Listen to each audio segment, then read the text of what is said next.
ایرانی بحریہ کا وارننگ نظر انداز کرنے پر امریکی جنگی جہاز کو 2 میزائلوں سے نشانہ بنانے کا دعویٰ۔ سینٹ کام کے اپنے جہازوں کو نشانہ بنائے جانے کی تردید۔ 2 امریکی پرچم بردار بحری جہازوں کو آبنائے ہرمز سے نکالنے کا جوابی دعویٰ۔ پاسداران انقلاب نے ہرمز سے امریکی جہازوں کے گزرنے کا دعویٰ بے بنیاد قرار دے دیا۔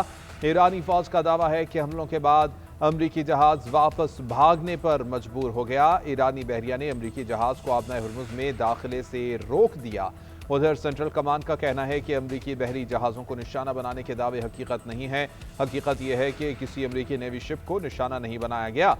آبنائے ہرمز سے نکالے گئے 2 امریکی پرچم بردار جہاز اپنی منزلوں کی طرف رواں دواں ہیں۔ اس کے ساتھ سینٹ کام نے یہ دعویٰ بھی کیا ہے کہ امریکی فوج ایرانی پانیوں کو ناکہ بندی برقرار رکھے ہوئے ہے اور پروجیکٹ فریڈم کی معاونت کر رہی ہے۔ اس سے پہلے پاسداران انقلاب نے ایرانی فوج کے زیر کنٹرول آبنائے ہرمز کا نقشہ جاری کیا۔ متحدہ عرب امارات کا ایران کی جانب سے اس کے آئل ٹینکر پر 2 ڈرونز فائر کرنے کا الزام، تاہم کوئی جانی نقصان نہیں ہوا۔ یو اے ای کی وزارت خارجہ نے کہا ہے ایرانی پاسداران انقلاب کی جانب سے تجارتی جہاز رانی کو نشانہ بنانا اور آبنائے ہرمز کو اقتصادی جبر یا بلیک میلنگ کے طور پر استعمال کرنا بحری قزاقی ہے۔ متحدہ عرب امارات کی ایران کے ڈرون حملے کی مذمت۔ اماراتی حکام نے کہا کہ آبنائے ہرمز کو مکمل طور پر کھولنا ضروری ہے۔ یو اے ای نے میزائل حملوں سے بچنے کے لیے فضائی دفاعی نظام متحرک کر دیا۔ حکام کے مطابق ایران کی جانب سے 4 میزائل داغے گئے۔ حملے کے بعد فجیرہ میں پیٹرولیم انڈسٹری کے مقام پر آگ بھڑک اٹھی۔ عرب میڈیا کے مطابق دبئی اور شارجہ ایئرپورٹس پر فضائی آپریشن معطل کر دیے گئے۔ ایرانی سپریم لیڈر کو ختم کر دیا گیا۔ امریکہ کے صدر فعال ہیں۔ تہران کی بحریہ فضائیہ اور فضائی دفاع کو تباہ کر دیا گیا۔ امریکی صدر ڈونلڈ ٹرمپ کا ایران کی عسکری صلاحیت پر ایک بار پھر تباہ کرنے کا دعویٰ۔ ٹروتھ سوشل پر امریکہ اور ایران کا تقابلی چارٹ جاری کر دیا۔ لکھا امریکی بحریہ فضائیہ اور ڈیفنس سسٹم 100% فعال ہے۔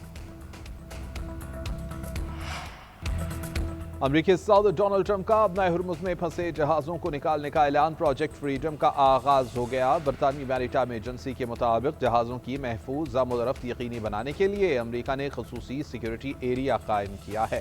بحری جہاز عمان کے حکام سے وی ایچ ایف چینل کے ذریعے رابطہ رکھیں اور سفر کے لیے عمان کی سمندری حدود کو ترجیح دیں۔ امریکی سینٹرل کمانڈ کا کہنا ہے کہ امریکی بحریہ ان تجارتی جہازوں کی مدد کرے گی جو آبنائے ہرمز سے گزرنا چاہتے ہیں۔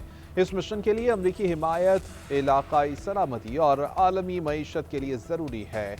امریکی فوجی تعاون میں گائیڈڈ میزائل، 100 سے زائد طیارے، ڈرون اور 15,000 اہلکار شامل ہوں گے۔ امریکی میڈیا سے منسلک صحافی نے دعویٰ کیا ہے کہ آبنائے ہرمز کے نئے بحری نظام میں تجارتی جہازوں کی حفاظت کے لیے امریکی بحریہ کے جہاز شامل ہونا لازمی نہیں ہے۔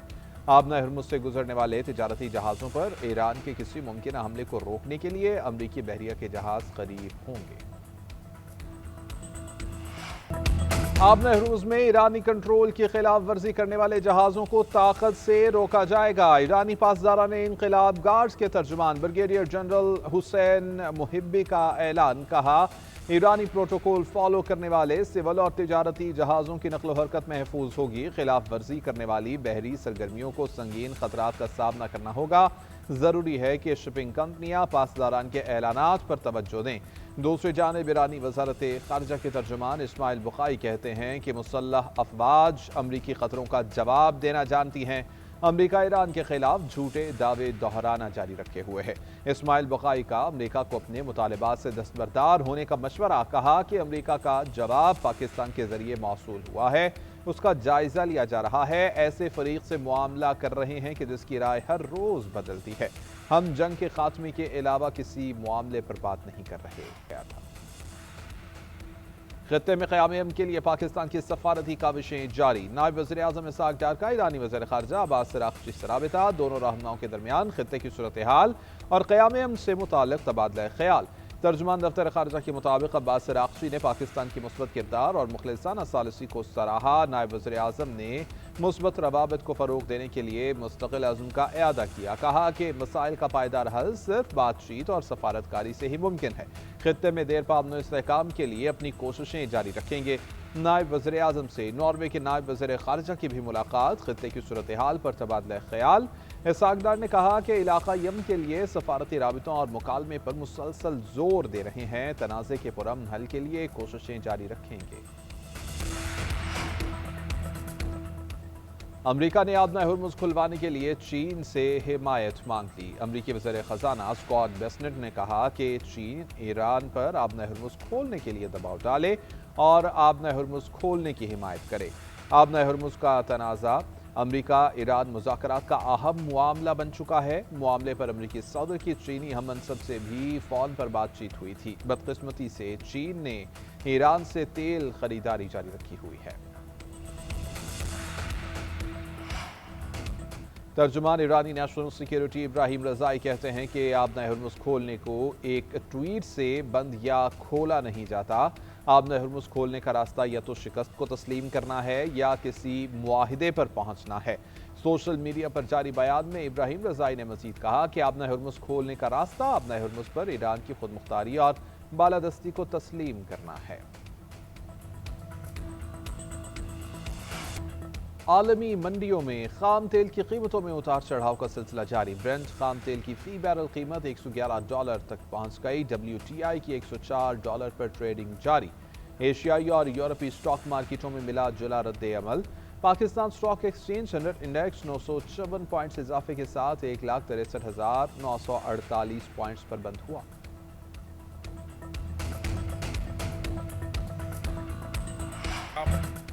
پاکستان کبھی سرنڈر کرے گا نہ ہی جارحیت برداشت کرے گا، دنیا کو بتا دیا پاکستانی قوم جھکنے والی نہیں۔ Chairman Peoples Party Bilawal Bhutto کا مارکہ حق کی تقریب سے خطاب، کہا ہم نے کبھی جنگ کی خواہش نہیں کی، امن کو ترجیح دی، لیکن مشکل گھڑی آئی تو کمزوری نہیں دکھائی۔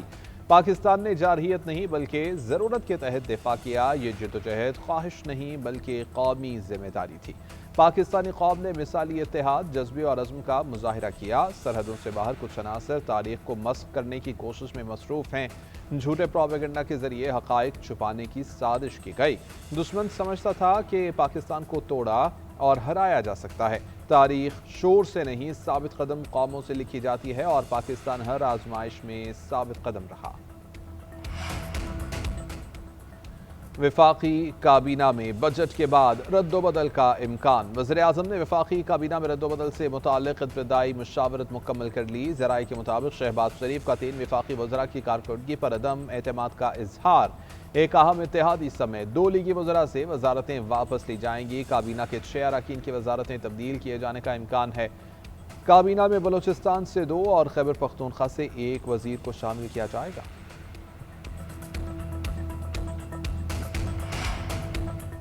190 ملین پاؤنڈ کیس میں بانی اور بشرا بی بی کی سزا معطلی کی درخواستیں غیر مؤثر قرار۔ اسلام آباد ہائی کورٹ نے محفوظ فیصلہ سنا دیا، کہا بانی پی ٹی آئی اور بشرا بی بی کی مرکزی اپیلیں مقرر ہو گئیں تو سزا معطلی درخواستیں غیر مؤثر ہو گئیں۔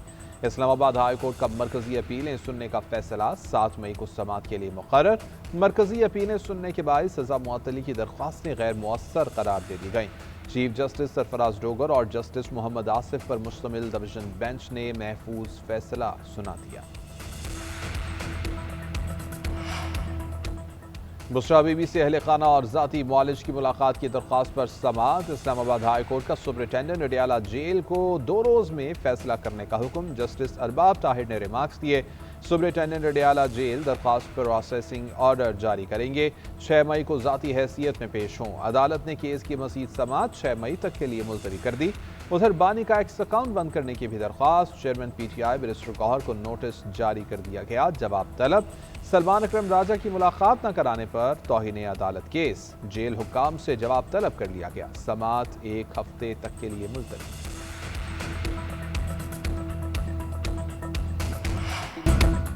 ون کانسٹیٹیوشن ایونیو پر موقف میں کوئی تبدیلی نہیں آئی ہے۔ سی ڈی اے کا بھی یہی موقف ہے کہ اپارٹمنٹس غیر قانونی تھے اور غیر قانونی طور پر بیچے گئے۔ وزیر داخلہ محسن نقوی کا کہنا ہے کہ کمیٹی کے سامنے بھی یہی موقف رکھیں گے۔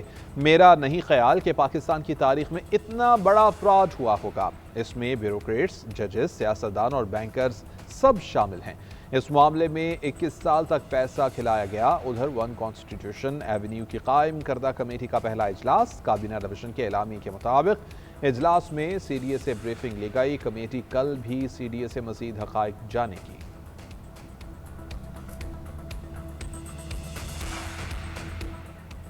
لاہور ڈیولپمنٹ پلان کا پہلا فیز مکمل، وزیر اعلیٰ پنجاب مریم نواز نے جون کے آخر تک لاہور ڈیولپمنٹ پلان فیز 2 مکمل کرنے کا حکم دے دیا۔ فیز 3 پلان پیش کرنے کی ہدایت، کہا کہ پنجاب کی ترقی کا پہیہ اب رکنے والا نہیں ہے، جو ہم نے کہا وہ کر دکھایا۔ پنجاب کے 51 شہروں میں اسٹارم واٹر ڈرینیج کا اوسطاً 40% اہم ترین کام مکمل کر لیا گیا ہے۔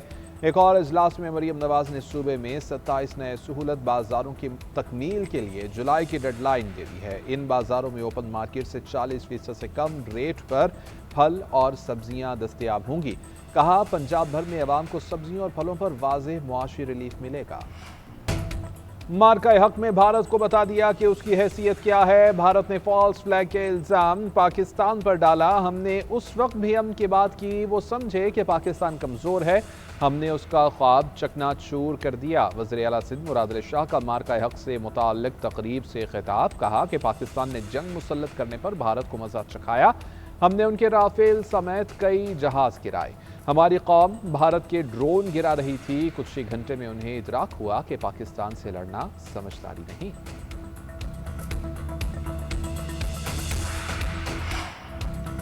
وزیر اعلیٰ خیبر پختونخوا سہیل آفریدی کا حیات آباد ٹول پلازا کا دورہ، شہریوں سے ملاقات کی، عوام نے سیلفیاں بنائیں۔ وزیر اعلیٰ سہیل آفریدی نے شہریوں کی آراء سن کر متعلقہ حکام کو فوری اقدامات کی ہدایت کی۔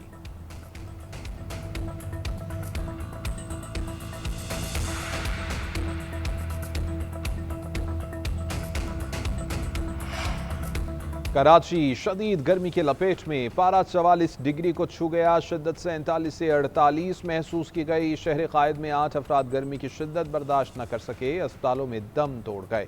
اندرون سندھ میں بھی شدید گرمی، حیدرآباد اور عمر کوٹ میں پارہ 44 ڈگری تک جا پہنچا۔ نواب شاہ، لاڑکانہ، دادو میں درجہ حرارت 43 ڈگری ریکارڈ کیا گیا۔ ادھر اسلام آباد کے مختلف علاقوں میں بارش، F8 میں ژالہ باری، راولپنڈی میں بھی بادل برسے، گرمی کی شدت کم ہو گئی۔ سیالکوٹ، شنیور، سرگودھا، جہلم، ٹوبہ ٹیک سنگھ، منڈی بہاؤدین سمیت پنجاب کے کئی شہروں میں ابر رحمت۔ محکمہ موسمیات نے خیبر پختونخوا، آزاد کشمیر اور گلگت بلتستان میں بھی بارش اور ژالہ باری کا امکان ظاہر کر دیا۔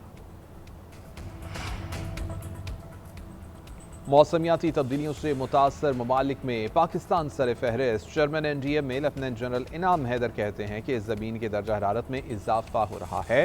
درجہ حرارت میں اضافہ دنیا کے لیے خطرناک ہے۔ موسمیاتی تبدیلیوں سے پاکستان متاثر ہو رہا ہے۔ موسمیاتی تبدیلیوں سے نمٹنے کے لیے اقدامات کی ضرورت ہے۔ اس سے نمٹنے کے لیے سب کو کردار ادا کرنا ہوگا۔ سندھ میں لوڈ شیڈنگ کا دورانیہ ہمیشہ بڑھا دیا جاتا ہے۔ سینئر وزیر شرجیل انعام میمن کا سندھ اسمبلی اجلاس میں شکوہ، خطاب میں کہا کہ بجلی کمپنیاں اجتماعی سزا دے کر آئین کی خلاف ورزی کر رہی ہیں۔ ہم چاہتے ہیں کہ لوڈ شیڈنگ نہ ہو۔ ہیسکو، سیپکو اور کے الیکٹرک کے کام کو غیر قانونی قرار دے دیا۔ شرجیل میمن کے خطاب کے دوران MQM اراکین کا شور شرابہ، نعرے بازی کرتے رہے۔ MQM نے وزیر اعظم سے کراچی میں لوڈ شیڈنگ کا نوٹس لینے کا مطالبہ کر دیا۔ شدید گرمی کے دوران بجلی کی بدترین لوڈ شیڈنگ کو ناقابل برداشت قرار دے دیا۔ ترجمان کا کہنا ہے کہ الیکٹرک اپنی نااہلی چھپانے کے لیے بجلی چوری جیسے الزامات کا سہارا لیتی ہے۔ کئی علاقوں میں 21 گھنٹے تک بجلی کی بندش ہو رہی ہے۔ کہ الیکٹرک جیسے نااہل ترین ادارے کو شہریوں پر ظلم کا لائسنس دے دیا گیا۔ چھوٹو گینگ کے سرغنہ غلام رسول سمیت 3 مجرموں کی سزائے موت کا فیصلہ برقرار۔ سپریم کورٹ میں 3 رکنی بینچ کے روبرو سماعت، جسٹس اشتیاق ابراہیم نے ریمارکس دیے کہ ذاتی دشمنی کے مقدمات کو چھوٹو گینگ کے مقدمات سے موازنہ نہیں کر سکتے۔ جسٹس صلاح الدین نے کہا کہ یہ گینگ اپنے علاقے کا کنگ ہے، اس کی وجہ سے تھانے بند کر دیے گئے تھے۔ 24 پولیس اہلکاروں کو اغوا کیا گیا تھا۔ عدالت نے مجرموں کی 6 مرتبہ سزائے موت برقرار رکھتے ہوئے اپیل خارج کر دی۔